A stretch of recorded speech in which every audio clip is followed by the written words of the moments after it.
Hello everybody, my name is Rollock and welcome back to Pokemon Leaf Green. In the last episode, we took on 3 very important trainers such as Blue, Giovanni, and the Saffron City gym leader, Sabrina. In this episode, we are going to be taking a little trip down Route 19, as well as finding a couple trainers.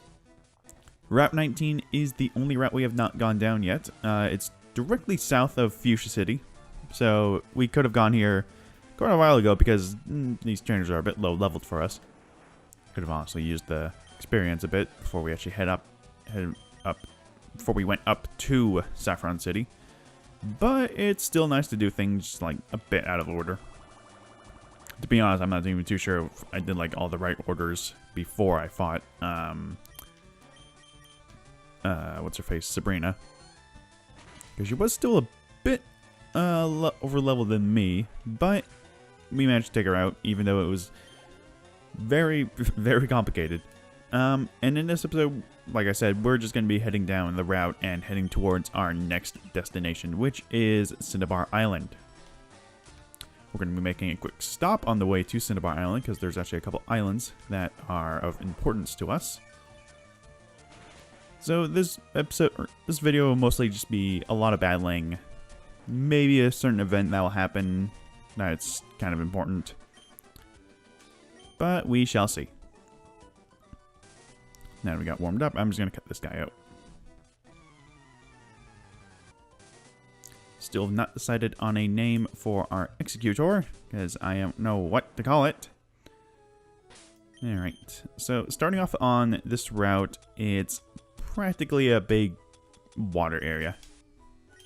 So we're going to want to use our repels. We also want to swap out our Pokemon so that we can get some experience for them. Alright, oh, there are a lot. Well, you know what that means.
So we've made it to this island right here.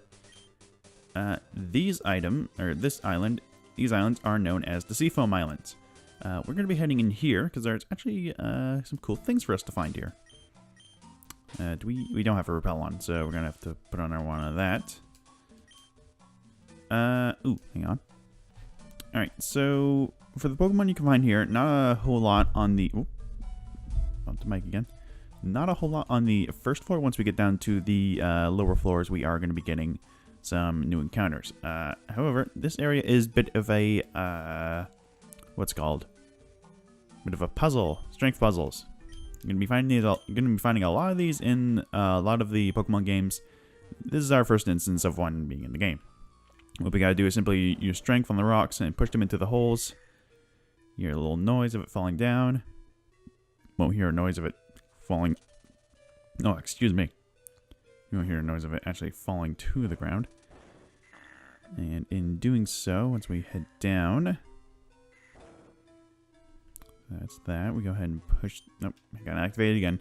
That's the slightly annoying part of strength and most HMs is that, well, no, mostly just strength thing is that you actually have to reactivate it every time you go into a new room or something like that. So it's a tad annoying, but it's, you know, what we can do with it. Go ahead and take this ladder down here. Nope, that's not the right place. Strange. What if we take this then? Gets this down here, and we can use it again to push it further down. This isn't so much of a puzzle, more or less just like we just need to push the boulders down. So that's that ladder there. Ooh, what's this? Revive. Nice. Oh, okay, that was just a alternate way to get there, and I guess that's also a way to get over there. Now that we're here, we can actually head down another floor. Large open area. Here's the boulder we need to push. Now, for the Pokemon that you can find here, ooh, wow, that's actually impressive. So, in the bottom first floor, you can actually find if you're playing Fire Red, you can actually find a wild Golduck, which is the evolution of Psyduck. It's got a 5% chance of appearing, but it's, you know, pretty good for our chance. And if you're playing Leaf Green, you have a chance of encountering a Slowbro, which is amazing. And if in both games, you have a chance of encountering the Pokemon Seal. Yes, it's just named Seal. They didn't really have a whole lot of good ideas back then, but anyway, whatever. So Seal is the first instance of a wild ice type that we can capture. Less so than Lapras, who is mostly just a gift. Seal is the first of the, I think it's one of the only ice types in the entire game, actually. Yeah. There is a couple more, but for the most part, it's just, you know, yeah. So Seal is not a bad Pokemon in whatsoever. Once it evolves into Dugong, it actually gets pretty bulky with such like special defense and whatnot. But it's very late into the game for water types. It's not too late for ice types, and this is more or less likely where you're going to encounter some, but it's still a bit late to catch one. Oh boy, there's a lot of stuff in here. It's more or less a bit late to catch a few. Okay, so we have to push this one down here. As for any other Pokemon, I don't think there are any. Bulbapedia is just saying that it's pretty much all the other sames. Okay, so we gotta push this one up here. We gotta push this one. Okay, we gotta go over here and push this one around here. And then we can push it down. So we just go ahead and push this one over here. Push it down. And doing so, causes that to happen. Nice.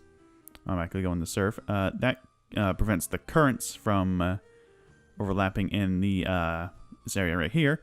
And this is... what is this? This is what we were doing here in the first place. So I'm going to go save real quick. This might actually take us up a couple turns. And we are going to switch over to...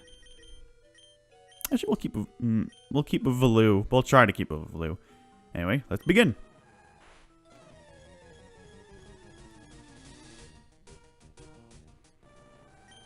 This is Articuno. Articuno is the second of the legendary bird Pokemon that we have encountered. Articuno is ice and flying type. Articuno also is mostly specialized in special defense. Articuno is more or less likely a lot of people's favorites out of the birds, next to Zapdos. Not a whole lot of love is given to the third bird Pokemon that we have yet to encounter. But Articuno is quite a solid Pokemon. A lot of people use it in competitive play, and it's a pretty good Pokemon. I'm obviously not going to be using it for my team. I'm just going to catch it for the sake of catching it. It knows Ice Beam, which more or less likely is going to kill a Valoo. Yep. And a crit. Okay, just to rub it in. Alright, we need to weaken it just a bit more. Kupiko Bite should be able to take it down a bit more. That's a bit... nah. Let's try Water Pulse. Alright. I don't want... Actually, I don't want to do that because I might confuse it. Mist. I don't know what Mist does. I think Mist just prevents... Wait, what does it do? Yeah, I don't know what that does. I think it might be the same as Safeguard. It's protecting from critical hits. But we'll see. Wow, it's been paralyzed for a while, huh? Alright. I actually went and bought a few Ultra Balls when in between episodes, so now we have a higher chance of actually catching the Pokemon this time. That doesn't mean it's not going to take forever. But just for the sake of it, I'm going to leave in 5 captures, or 5 attempts. And if that doesn't work, then I'll just cut out to when we actually do catch it. That's 2. Ice Beam is 9. Also, I have a question. Why is Ice types not super effective against Water type? Like, it makes sense for it to be super effective, right? Because, like, ice freezes water, and that practically makes water turn to ice. So why is it not very effective? You think it would just be normally effective, but no, it's just not very effective. Bit odd. It's also a bit odd that I haven't had a single shake from any of the balls. I'll do one more, and then I'll just cut out most of the attempts. Nope. Okay.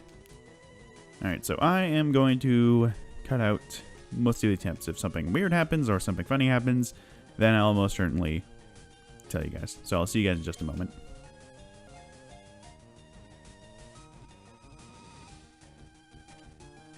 Oh, come on! Really? Ugh. Legendary Burrow Pokemon that is said to appear in doomed people to doom people who are lost in icy mountains. Alright. So you want to know how long that took? And why I used a Ultra Ball? Because I used all my Ultra Balls. All 50 of them didn't work. But hey, let's just throw a Great Ball because that worked for some stupid reason. That was $50,000. Just down the drain. Unbelievable. I barely got more than a wiggle with the Ultra Balls. Like, it's insane. Also, almost all my Pokemon are dead. The only one that's left is Dynablade. So there's that. As for the rest of this area, I don't think there's a whole lot left. Aside from a couple items, like maybe here? No, okay. Wait, hang on. We can take that ladder up there because I think there's something up there. Maybe.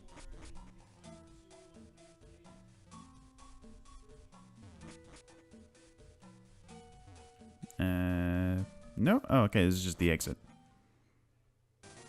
Alright, nice. I'm gonna go and heal my Pokemon because this is kind of ridiculous, to be honest.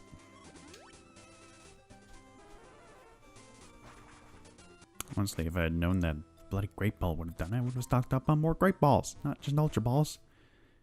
Ugh. Alright. So, here we are now. We've actually been going on for a while. I'm not too sure if that's just, you know, the montage or the legendary battle. We could probably save all the other stuff for the next episode. So, with that being said, next time on Pokemon Leaf Green, we're going to be heading onward, taking the rest of the surf route all the way over to Cinnabar Island. I'm going to be seeing what awaits us there. Man, that was a great outro, Rolak. Great job. See you guys then.